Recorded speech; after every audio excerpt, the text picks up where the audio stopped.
No, my dad is drowning in guilt over killing Jake, but I can't be the one to pull him out. You talked to Tracy?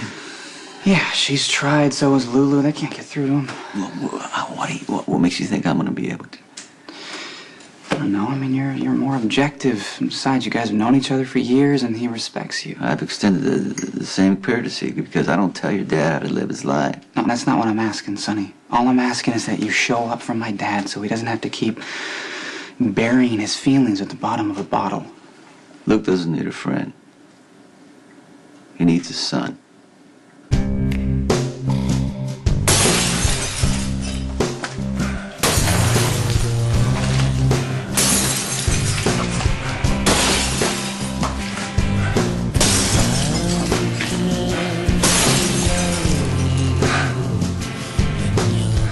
Feel better? Didn't think so.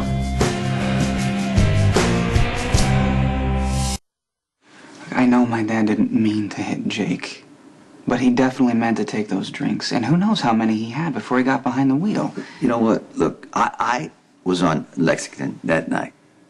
I drove past Elizabeth's house before the accident. Okay? Now, no streetlights. Dark. Okay, all I'm saying is it would have been hard for me to see Jake, and I wasn't drinking. If you had hit Jake, then it would have been an accident, a random, terrible tragedy. But my dad made a choice to drive drunk, and my son paid the price. He wasn't given a breathalyzer. He was fine to drive. Sonny, come on, man. I mean, you know, all it takes is a couple drinks to slow down your reaction time, and in this case, a few seconds could have made all the difference. Look, until he admits that drinking played a part in Jake's death, I can't help him. You know your dad, okay? He has his own way of living. Sometimes that doesn't sit well with people, but what I do know is that he has done well for you and Lulu. So I'm just saying he deserves the benefit of the doubt. Believe it. You want Tracy to see this mess? Tracy would find this an appropriate new decor, given the fact that I've made such a massive mess of my family. Not that I ever had any business having a family. It's a little late to take that back, isn't it? Yeah, it's about 30 years too late. You know, let that be a lesson to you, young Nick. Always trust your gut. As soon as Laura suggested that we put down roots, I felt the air get sucked right out of the room. I'm not the white picket fence kind of guy. I never was, as my children will be happy to tell you. Well, I can tell you that your children love you in spite of any shortcomings you may have as a parent, Luke. And I can tell you I can't count how many times I felt that those loving children were nothing but an anchor around my neck, weighting me down. And I thought when they got to be adults, the burden would be lifted, but... Look, Jake's death may complicate your relationship with your children, especially Lucky, but he needs you now more than ever. You need to find a way to forgive yourself. He really was a little boy who had his whole life ahead of him. And it doesn't seem fair that, you know, he's not going to get a chance to live it. And you want to blame somebody. What parent wouldn't? It's a lot easier to fight than it is to deal with the pain. But I'm telling you, Luke is not the enemy here. I love my dad, and he knows that, but I'm done. Okay, I'm done enabling him. He needs to take responsibility. Think about this. He didn't disappear like he didn't take his vacation. I told him to go because I thought that you and Jason needed time to figure it out. But he decided to stay, and I think I know why, because he wanted you to be able to put your anger somewhere. No, I'm not going to be the excuse my dad uses to dive deeper into the bottle. Look, he doesn't need you hating him. He's doing that himself. He's going over what happened in his head every minute. What he could have done differently. You're doing the same thing, right? What, you think I blame myself for what happened to Jake? No, but I think part of you feels guilty because Jason gave up Jake to keep him safe. You raised him. But I'm telling you, what happened was out of your control. And now you're punishing yourself just like your dad's doing. And you don't want to help him because you really don't want to know what's going to happen when you forgive him.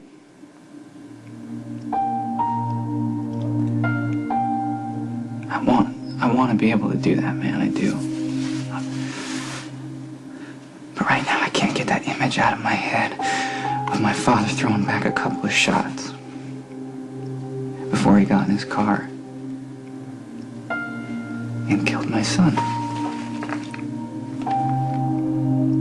Well, if you're here to drown your sorrows, feel free to lap up any pools of liquor you see around. I'm about to open a bottle of personal reserve. I'm here because of Lucky. I think the two of you can help each other if you would just stop wallowing for a minute and listen to me.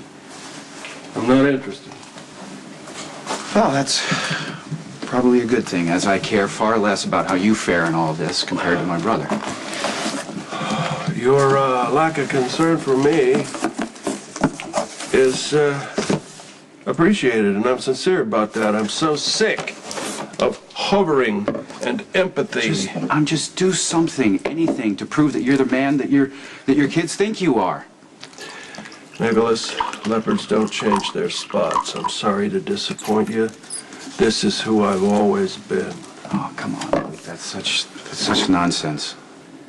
See, I've been watching you over the years. There's no way that you're going to fail Lucky right now. I already did. I failed him in the worst way, by sleeping with Elizabeth. And I did that deliberately. I was convinced that there was no way we would ever get past that, but we managed to. You took his fiancée to bed, man. I plowed down his 4-year-old son. Which was an accident. And the sooner you can accept that, the sooner you can take the steps to helping Lucky.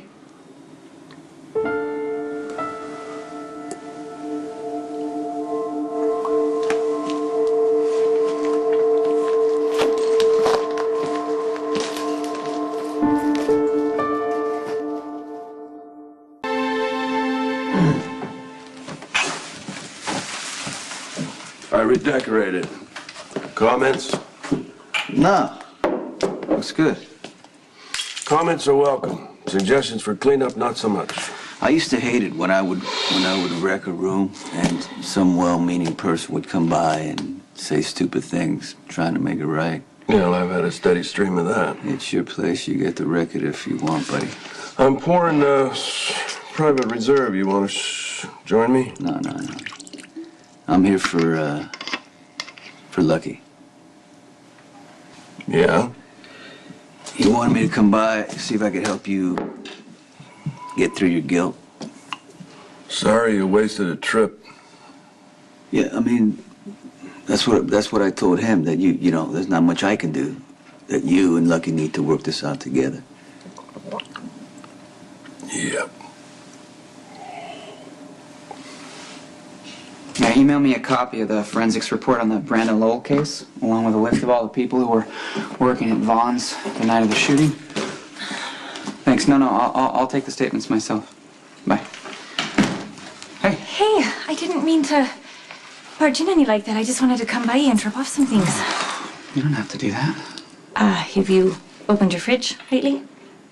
You're down to a box of baking soda and week old Chinese. No, I meant apologize. I wouldn't have given you a key if I didn't want you here.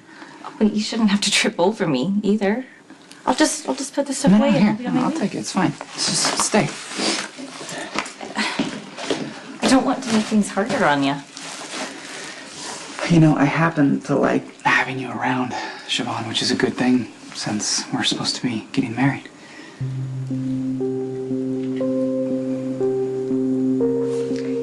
I should put the milk away before it spoils. You know what? Let's do it. Let's get married today.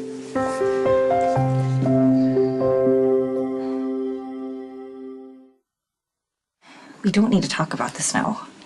Well, we can't keep putting it off. I mean, your visa's about to expire. But getting married, it isn't the answer. If we don't, you'll be deported. Halfway through the wedding, you got word about Jake. I think the reason that you're pushing for us to get married is to bring some order to all this chaos. And it doesn't work like that. You have to give yourself some time to grieve. Time is a luxury we don't have, Siobhan. Well, the deadline's not up today, which means we don't have to spend the afternoon waiting on the justice of the peace. We should go out and do something. Maybe we should go for a hike. I think the fresh air would do us both some good. Okay, look, if we're not going to get married, I have a lot of work to do. I got a stack of cases pending, so I got to go to work. You're not going to stand still long enough to feel this, are you? I feel it all the time.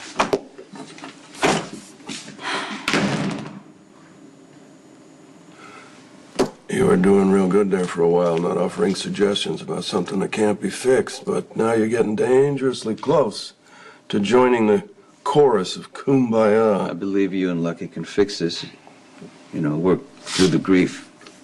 Let me ask you something, son. If Mike had mowed down one of your kids with his car, would you want him helping you with your grief? No. Hell no. You wouldn't want him in your face. I respect my son enough to keep my distance. You said you were fine to drive, right? I was. Of course I was. But that doesn't change the fact that I drove the car that killed the kid. And Lucky's got a right to blame me, booze, phases of the moon, or any other damn thing that gets him through this. Lucky doesn't want the guilt to swallow you whole. He just wanted me to come by and see if there was anything I can do. I sure as hell am not gonna cry on my son's shoulder after I'm the one that ended the life of his 4-year-old. Hey, buddy. I know you don't think you deserve forgiveness, but it's gonna come anyway.